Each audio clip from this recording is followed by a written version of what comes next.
ಬೇಗವಾಡ ವೆಂಕಟರಮಣ ಗೋವಿಂದ ಗೋವಿಂದ ಅಂತ ಆ ಜೋಡಿ ತಿರುಪತಿ ತಿಮ್ಮಪ್ಪನ ದರ್ಶನ ಪಡೆದಿತ್ತು. ಪಾಪ ಕಳಿಯೋ ವೆಂಕಟರಮಣ ಅಂತ ಬೇಡಿಕೊಂಡಿದ್ರು. ಇಡೀ ದಿನ ಸುತ್ತಾಡಿ ಮನೆಗೆ ವಾಪಸ್ಸಾಗಿದ್ರು. ಆದ್ರೆ ತಿಮ್ಮಪ್ಪನ ದರ್ಶನ ಪಡೆದು ಬಂದಿದ್ದ ಆ ಸುಂದರಿಯ ಗಂಡ ಹೆಣವಾಗಿ ಹೋಗಿದ್ದ. ಮಧ್ಯರಾತ್ರಿಯೇ ಹೆಣವಾಗಿ ಹೋಗಿದ್ದಾನೆ. ಬೆತ್ತಲೆಯಾಗಿ ಸತ್ತಿದ್ದಾನೆ. ಕತ್ತಲೆಯ ಬೆತ್ತಲೆ ಸಾವಿನ ಹಿಂದೆ ಕಾಣ್ತಿರೋ ರಕ್ತ ಸಿಕ್ತ ಹೆಣ್ಣಿನ ಹೆಜ್ಜೆ ಭಯಾನಕ ಕತೆ ಹೇಳ್ತಿದೆ. ಹಾಗಾದ್ರೆ ಆ ಮಹಿಳೆ ಯಾರು? ಆ ಬೆತ್ತಲೆ ಸಾವಿನ ಸತ್ಯವೇನು? ಎಲ್ಲಿದೆ ಇಂಟ್ರೆಸ್ಟಿಂಗ್ ಕಹಾನಿ. ತಿರುಪತಿ ಆಂಧ್ರ ಪ್ರದೇಶದ ಚಿತ್ತೂರು ಜಿಲ್ಲೆಯಲ್ಲಿರುವ ವಿಶ್ವ ಪ್ರಸಿದ್ಧ ಹಿಂದೂ ಯಾತ್ರಾ ಸ್ಥಳ. ಇಲ್ಲಿ ನೆಲೆಸಿರೋನು ಶ್ರೀ ವೆಂಕಟೇಶ್ವರ. 7 ಬೆಟ್ಟದ ಒಡೆಯನಾಗಿ ಬೆಟ್ಟದ ಮೇಲೆ ಕೂತಿರೋನು ಬಾಲಾಜಿ. ಈ ಬಾಲಾಜಿಯ ದರ್ಶನ ಪಡೆಯೋಕೆ ಪ್ರತಿದಿನ ಸಾವಿರಾರು ಮಂದಿ ಬೆಟ್ಟಗಳನ್ನ ಹತ್ತಿ ಬರ್ತಾರೆ. ಹೆಜ್ಜೆ ಹೆಜ್ಜೆಗೂ ಗೋವಿಂದನ ನಾಮಸ್ಮರಣೆ ಮಾಡುತ್ತಾರೆ. ಪಾಪ ಕಳೆಯೋ ಭಗವಂತ ವೆಂಕಟೇಶ್ವರನನ್ನ ಬೇಡಿಕೊಂಡು ದರ್ಶನ ಪಡೆಯುತ್ತಾರೆ. ಹೀಗೆ ಇಲ್ಲೊಂದು ಜೋಡಿ ತಿರುಪತಿಗೆ ಹೋಗಿತ್ತು. ದೇವರ ದರ್ಶನ ಪಡ್ಕೊಂಡಿತ್ತು. ದೇವರೇ ಕಾಪಾಡುವಂತ ಕೈ ಮುಗಿದಿದ್ರು. ಗಂಡ ಅನ್ನಿಸ್ಕೊಂಡವನು ಹರಕ್ಕೆ ಹೊತ್ಕೊಂಡು ದೇವರಿಗೆ ಮುಡಿಕೊಟ್ಟಿದ್ದನು. ಆದ್ರೆ ಈ ವ್ಯಕ್ತಿ ಹಣೆ ಬರಹವೋ ಏನೋ, ಮುಡಿಕೊಟ್ಟು ಮನೆಗೆ ಬಂದವನು ಹೆಣವಾಗಿ ಹೋಗಿದ್ದಾನೆ.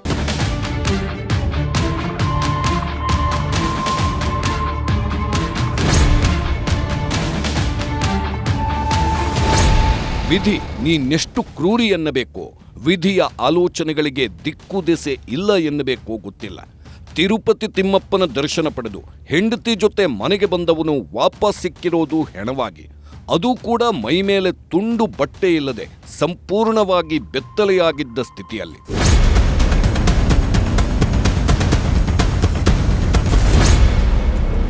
ಮೃತದೇಹ ನೋಡುತ್ತಿದ್ದಂತೆ 10 ಅನುಮಾನ ಬಂದಿತ್ತು. ಈ ಒಂದು ಫೋಟೋ ಇದು ಸಹಜ ಸಾವಲ್ಲ ಅನ್ನೋದನ್ನ ಹೇಳ್ತಿತ್ತು. ಈ ಒಂದು ಫೋಟೋವೇ ಈಗ ಸತ್ಯ ಏನು ಅನ್ನೋದನ್ನ ಹೇಳ್ತಿರೋದು. ಆ ಸತ್ಯವೇನು, ಈ ಫೋಟೋ ಆ್ಯಂಡ್ ಈ ವ್ಯಕ್ತಿಯ ಸಾವಿನ ಹಿಂದೆ ಇರೋ ಸತ್ಯವೇನು ಅಂತ ಕೆದಕುತ್ತಾ ಹೋದಾಗ ಕೆಲ ಇಂಟ್ರೆಸ್ಟಿಂಗ್ ವಿಷಯಗಳು ಹೊರಬರ್ತಿವೆ. ನಿಗೂಢವಾಗಿ ಬೆತ್ತಲೆಯಾಗಿ ಹೆಣವಾಗಿ ಹೋಗಿರೋ ಈ ವ್ಯಕ್ತಿಯ ಹೆಸರು ದತ್ತಾತ್ರಿ ಲದ್ದೆ. ಬೀದರ್ ಜಿಲ್ಲೆ ಔರಾದ್ ತಾಲೂಕಿನ ಮಣಿಗೆಂಪುರ ಗ್ರಾಮದ ನಿವಾಸಿಯಾಗಿರೋ ಈ ದತ್ತಾತ್ರಿ ಕೇವಲ 28 ವರ್ಷ ವಯಸ್ಸಿನವನು. ಕಳೆದ 2 ವರ್ಷಗಳ ಹಿಂದೆಯಷ್ಟೇ ನೀಲಾಂಬಿಕಾ ಎಂಬಾಕೆಯನ್ನ ಮದುವೆಯಾಗಿದ್ದ. ರೂಪವತಿಯಾಗಿದ್ದ ನೀಲಾಂಬಿಕಳನ್ನ ಈ ದತ್ತಾತ್ರಿ ಮನಸಾರೆ ಒಪ್ಪಿಕೊಂಡು ಹೊಸ ಜೀವನ ಆರಂಭಿಸಿದ್ದ.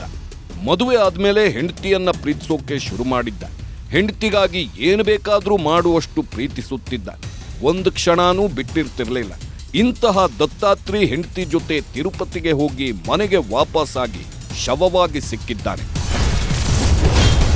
ದಿನಾಂಕ ಮಾರ್ಚ್ 24, 2026.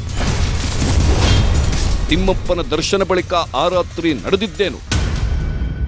ಎಲ್ಲೇ ಹೋದ್ರೂ ಈ ಜೋಡಿ ಫುಲ್ ಖುಷಿಯಾಗಿರ್ತಿತ್ತು. ಕುಂತ್ರೂ ಸೆಲ್ಫಿ, ನಿಂತ್ರೂ ಸೆಲ್ಫಿ. ಬೈಕ್ನಲ್ಲಿ ಹೋಗುವಾಗಲೂ ಸೆಲ್ಫಿ ವಿಡಿಯೋ ಮಾಡಿಕೊಂಡು ಓಡಾಡ್ತಿದ್ರು. ಮದುವೆಯಾದ ದಿನದಿಂದಲೂ ಫುಲ್ ಎಂಜಾಯ್ ಮಾಡಿಕೊಂಡಿದ್ರು. ಹೀಗೆ ಕೆಲವು ದಿನಗಳ ಹಿಂದೆ ತಿರುಪತಿ ತಿಮ್ಮಪ್ಪನ ದರ್ಶನ ಪಡೆದಿದ್ದ ಈ ಜೋಡಿ ಈಗ ಜೊತೆಯಲ್ಲಿ ಇಲ್ಲ. ಬದಲಿಗೆ ಕಳೆದ ಮಾರ್ಚ್ 24ನೇ ತಾರೀಕು ಈ ದತ್ತಾತ್ರಿ ಹೆಣವಾಗಿದ್ದ.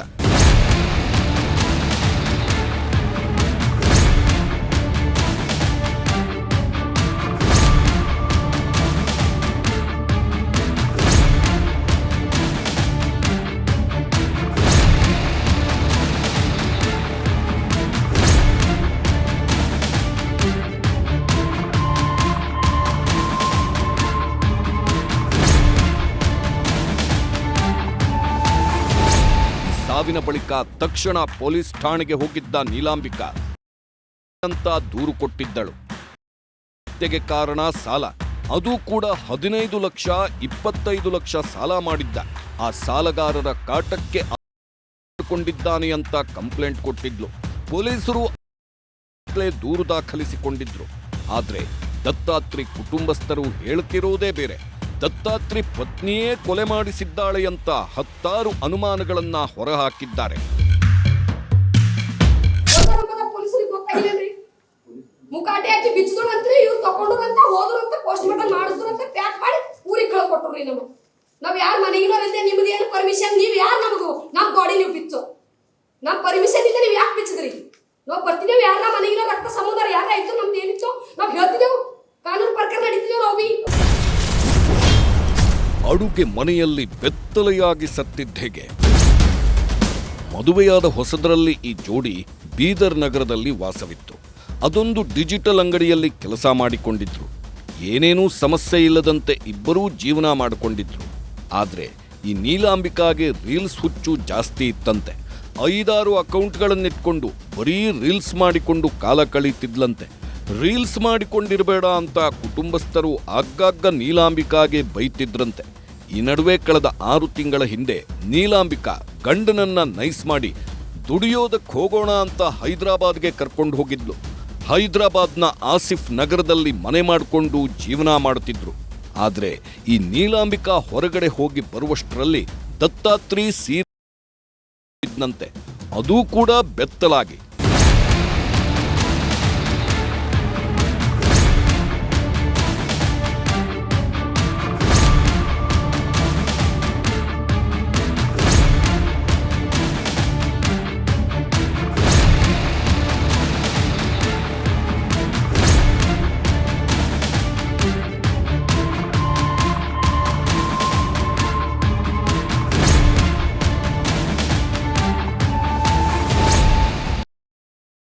ದತ್ತಾತ್ರಿ ಮಾಡಿಕೊಂಡಿರೋದು ಅಂತ ನೀಲಾಂಬಿಕಾ ಹೇಳ್ತಿರೋದು. ಆದ್ರೆ ಮಾಡಿಕೊಳ್ಳುವವ ಅದೇಗೆ ಬೆತ್ತಲಾಗಿ ಮಾಡಿಕೊಳ್ತಾನೆ? ಅದರಲ್ಲೂ ಅಡುಗೆ ಮನೆಯಲ್ಲಿ ಬೆತ್ತಲಾಗಿ ಮಾಡಿಕೊಳ್ಳೋಕಾಗುತ್ತೆ? ನೋಡಿ, ಈ ಫೋಟೋವನ್ನ ಸರಿಯಾಗಿ ನೋಡಿ. ಅಡುಗೆ ಮನೆ ಅನ್ನೋದನ್ನ ಇಲ್ಲಿರೋ ಸಿಲಿಂಡರ್ ಹೇಳುತ್ತೆ. ಹಣೆಗೆ ಗಾಯ, ಪೊಲೀಸರು ನಿರ್ಲಕ್ಷ್ಯ ಮಾಡಿದ್ರ. ಹೀಗಾಗಿ ಯಾರೋ ಕೊಲೆ ಮಾಡಿರೋ ಅನುಮಾನ ಮೃತನ ಕುಟುಂಬಕ್ಕೆ ಬಂದಿತ್ತು. ಅದು ಕೂಡ ಹಣೆಗೆ ಗಂಭೀರವಾಗಿ ಗಾಯವಾಗಿದೆ. ನೆತ್ತರು ಹೊರಬಂದಿದೆ. ಅಂಗಾತ ಬಿದ್ದಿದ್ದ ಜಾಗದಲ್ಲೇ ನೆತ್ತರು ಹರಿದಿದೆ. ಮೈ ಮೇಲೆ ಗಾಯಗಳೂ ಸಹ ಆಗಿವೆಯಂತೆ. ಹೀಗಾಗಿ ದತ್ತಾತ್ರಿಯನ್ನ ಕೊಲೆ ಮಾಡಿದ್ದಾರಂತೆ.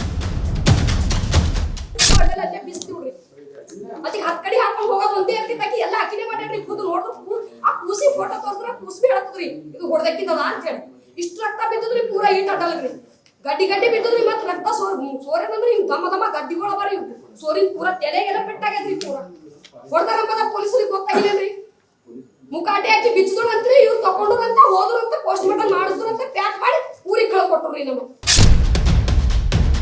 ಈ ದತ್ತಾತ್ರಿಯನ್ನ ಕೊಲೆ ಮಾಡಿರೋದು ಹೆಂಡತಿಯೇ. ಈಕೆಯೇ ಯಾರಿಂದಲೋ ಸಹಾಯ ಪಡೆದು ಸಾಯಿಸಿದ್ದಾಳೆ. ಬಳಿಕ ಡ್ರಾಮಾ ಮಾಡುತ್ತಿದ್ದಾಳೆ. ಯಾಕಂದ್ರೆ ಎನಿ ಟೈಮ್ ಫೋನ್ನಲ್ಲಿ ಬ್ಯುಸಿಯಾಗಿದ್ದ ಈಕೆ ಪರಪುರುಷನ ಸ್ನೇಹ ಮಾಡಿದ್ದಾಳೆ. ಇನ್ಸ್ಟಾದಲ್ಲಿ ಪರಿಚಯ ಆಗಿರೋ ಯುವಕನೊಂದಿಗೆ ನುಲಿತಿದ್ಲಂತೆ. ಹೀಗಾಗಿ ಪಕ್ಕಾ ಪ್ಲಾನ್ ಮಾಡಿ ಕೊಲೆಗೈದಿದ್ದಾಳಂತೆ. ಇಷ್ಟೇ ಅಲ್ಲ, ಗಂಡ ಸತ್ತ ಮೇಲೆ ಈಕೆ 3 ತಿಂಗಳು ಹೈದರಾಬಾದ್ನಲ್ಲೇ ಇದ್ಲಂತೆ. ಯಾತಕ್ಕಾಗಿ ಹೈದರಾಬಾದ್ನಲ್ಲಿದ್ಲು? ಅಲ್ಲಿ ಈಕೆಗೆ ಏನು ಕೆಲಸ? ಗಂಡನಿಲ್ಲದ ಮನೆಯಲ್ಲಿ ಈಕೆ ಏನು ಮಾಡುತ್ತಿದ್ಲು? ಫೋನ್ ಕಾಲ್ ಡೀಟೇಲ್ಸ್ ಡಿಲೀಟ್ ಮಾಡಿರೋದು ಯಾಕೆ ಅಂತ ದತ್ತಾತ್ರಿ ಕುಟುಂಬಸ್ಥರು ಪ್ರಶ್ನೆ ಮೇಲೆ ಪ್ರಶ್ನೆ ಕೇಳ್ತಾ ಇದ್ದಾರೆ. ಅನೇಕ ಸಂಬಂಧಕ್ಕೆ ಹೊರಗದರಿ, ಹೊರ ಸಂಬಂಧ ಇದ್ದೇ ನಮ್ಮ ತಮ್ಮ ಹೊಡೆದಾಕ ನೋಡ್ರಿ, ಅದಕ್ಕೆ ಹೊಡೆದಾಕ ಹೇಳ್ರಿ. ಅಲ್ಲಿ ಬಿ ಯಾಕೆ ಅನೇಕ ಸಂಬಂಧ ಇದ್ದಿನ ಕಡೆಗೆ ನಮ್ಮ ತಮ್ಮ ಬಿಟ್ಟು 3 ತಿಂಗಳು ಮುದಾಡ್ರಿ. ಯಾವ ಬಿ ಹೆಣ್ಣು ಗಂಡ ಇಲ್ದೇನೆ 2 ದಿನ ಮನೆಗೆ ಇರೋ ನೋಡ್ರಿ. ತವ್ರ ಮನೆಗೆ ಹೊಡಕಾಡ್ರಿ. ಅವ್ವ ಅಪ್ಪ ಅನ್ಕೋತ ಹೋಯ್ತಾಳೆ. ಯಾರ ಹೆಣ್ಮಕ್ಳು ಬಿ ನಮ್ಗೆ ಹಿಡ್ಕೊಂಡೆ ಗಂಡ ಇಲ್ದೇನೆ ಯಾರು ಗಂಡನ ಮನೆಗೆ ಇರೋದೇ ಅವ್ರಿಗೆ. ಇದೇ ವಿಷಯದಲ್ಲಿ ಯಾಕೆ ಹೊರಗಿನ ಸಂಬಂಧ ಇದ್ದಿನ ಕಡೆದ್ರೆ ನಮ್ಮ ತಮ್ಮನ ಜೀವ ಹೊಡೆದಾಕ ಹೇಳ್ರಿ ಹಾಡದ. ನೀಲಾಂಬಿಕಾ ಮದುವೆಯಾದ ದಿನದಿಂದಲೂ ದತ್ತಾತ್ರಿ ಕುಟುಂಬಸ್ಥರ ಜೊತೆ ಚೆನ್ನಾಗಿರಲಿಲ್ವಂತೆ. ವಾರದಲ್ಲಿ 2 ದಿನ ಗಂಡನ ಮನೆಯಲ್ಲಿದ್ರೆ ಉಳಿದ 5 ದಿನ ತವರು ಮನೆಗೆ ಹೋಗ್ಬಿಡ್ತಿದ್ಲಂತೆ. ಗಂಡ ಏನಾದ್ರೂ ಯಾಕಿಂಗ್ ಮಾಡ್ತಿದ್ದೀಯಾ, ಯಾಕೆ ಪದೇ ಪದೇ ಊರಿಗೆ ಹೋಗ್ತಿದ್ದೀಯಾ ಅಂತ ಪ್ರಶ್ನೆ ಮಾಡಿದ್ರೆ ಜಗಳ ಮಾಡ್ತಿದ್ಲಂತೆ. ಇದರಿಂದ ದತ್ತಾತ್ರಿ ಸುಮ್ಮನಿರ್ತಿದ್ನಂತೆ. ಹೆಂಡತಿ ಕುಣಿಸಿದಂತೆ ಕುಣಿತಿದ್ನಂತೆ. ಕೊನೆಗೆ ಹೈದರಾಬಾದ್ಗೆ ಹೋಗಿ ಹೆಣವಾಗಿ ಹೋಗಿದ್ದಾನೆ. ಈತನ ಸಾವಿನಲ್ಲಿ ಅನುಮಾನ ಇದೆ ಅಂತ ಕುಟುಂಬಸ್ಥರು ದೂರು ಕೊಡೋಕ್ ಹೋದ್ರು ಹೈದರಾಬಾದ್ನ ಪೊಲೀಸರು ದೂರು ತೆಗೆದುಕೊಳ್ತಿಲ್ವಂತೆ.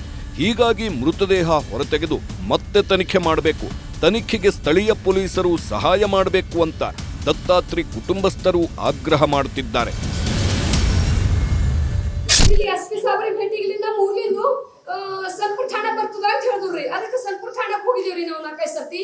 ಅವ್ರು ಹೇಳಿದ್ರು ನಿಮ್ದು ಇಲ್ಲಿ ಬರಲ್ರಿ, ನೀವು ಯಾಕೆ ಓಡಾಡ್ತೀರಿ, ಹೈದರಾಬಾದ್ಗೆ ಮಾಡ್ಕೋರಿ, ನಿಮ್ಮ ಹೈದರಾಬಾದ್ದಾಗ ಆಗ್ಯದ ಮಾಡೋರು ನೀವು ಅಲ್ಲೇ ಮಾಡ್ಕೋರಿ ಅಂತ ಹೇಳಿದ್ರಿ. ಈಗ ಮರ್ಡರ್ ಅಲ್ಲೇ ಆಗಿತ್ತಲ್ಲೇ ನಾವು ಹೋಗಿದ್ರಿ ಅನ್ನೋದಂದ್ರೆ ನಮ್ದು ಅವ್ರು ಒಟ್ಟು ನಮಗೆ ರೆಸ್ಪಾನ್ಸ್ ಇಲ್ಲ ರೀ. ನಾವು ಹೋದ್ರು ಬಟ್ ಅವ್ರಿಗೆ ಏನು ಇದನ್ನೇ ಇಲ್ಲ ಅಂತ ತಿಳ್ಕೊತ ಓಡ್ಸಕದೆ ನಾಯಿ ಓಡಿಸಿದಂಗೆ ಹಡಿ ಅಂದಂಗೆ ನಮ್ಗೆ ಅಲ್ಲೇ ಹೊರಗೆ ಸನ್ಪುರದವ್ರು ಇಲ್ಲ ರೀ, ಹೈದರಾಬಾದ್ ರೀ, ಆಸಿಫ್ ನಗರ್ ಪೊಲೀಸ್ ಸ್ಟೇಷನ್ದವ್ರಿ ನಮ್ಗೆ ಹಂಗೆ ಮಾಡಿದ್ರು. ಇನ್ನು ಪೋಸ್ಟ್ ಮಾರ್ಟಮ್ ರಿಪೋರ್ಟ್ ಅನ್ನು ಈ ನೀಲಾಂಬಿಕಾ ಬದಲಿಸಿದ್ದಾಳಂತೆ. ದುಡ್ಡು ಕೊಟ್ಟು ಇಡೀ ಪ್ರಕರಣವನ್ನ ಮುಚ್ಚಿ ಹಾಕೋಕೆ 3 ತಿಂಗಳು ಹೈದರಾಬಾದ್ನಲ್ಲೇ ಇದ್ಲಂತೆ. ಕೊನೆಗೆ ಅಂತ ಬಿಂಬಿಸಿ ವಾಪಸ್ ಬೀದರ್ಗೆ ಆಗಮಿಸಿದ್ಲಂತೆ. ವಾಪಸ್ ಬಂದಾಕೆ ಗಂಡ ಸತ್ತಿದ್ದಾನೆ ಅನ್ನೋದನ್ನ ಮರೆತು ಮತ್ತೆ ರೀಲ್ಸ್ ಮಾಡಿಕೊಂಡು ಫುಲ್ ಖುಷಿಯಲ್ಲಿ ಓಡಾಡುತ್ತಿದ್ದಾಳಂತೆ. ಹೀಗಾಗಿ ದತ್ತಾತ್ರಿ ಕುಟುಂಬಸ್ಥರಿಗೆ ಮತ್ತಷ್ಟು ಅನುಮಾನ ಹೆಚ್ಚಾಗಿದೆ. ನೀಲಾಂಬಿಕಾಳನ್ನ ವಶಕ್ಕೆ ಪಡೆದು ವಿಚಾರಣೆ ಮಾಡಿದ್ರೆ ಎಲ್ಲಾ ಸತ್ಯ ಹೊರಗೆ ಬರುತ್ತೆ. ಮರು ತನಿಖೆ ಆಗಬೇಕು ಅಂತ ಕುಟುಂಬಸ್ಥರು ಆಗ್ರಹಿಸುತ್ತಿದ್ದಾರೆ.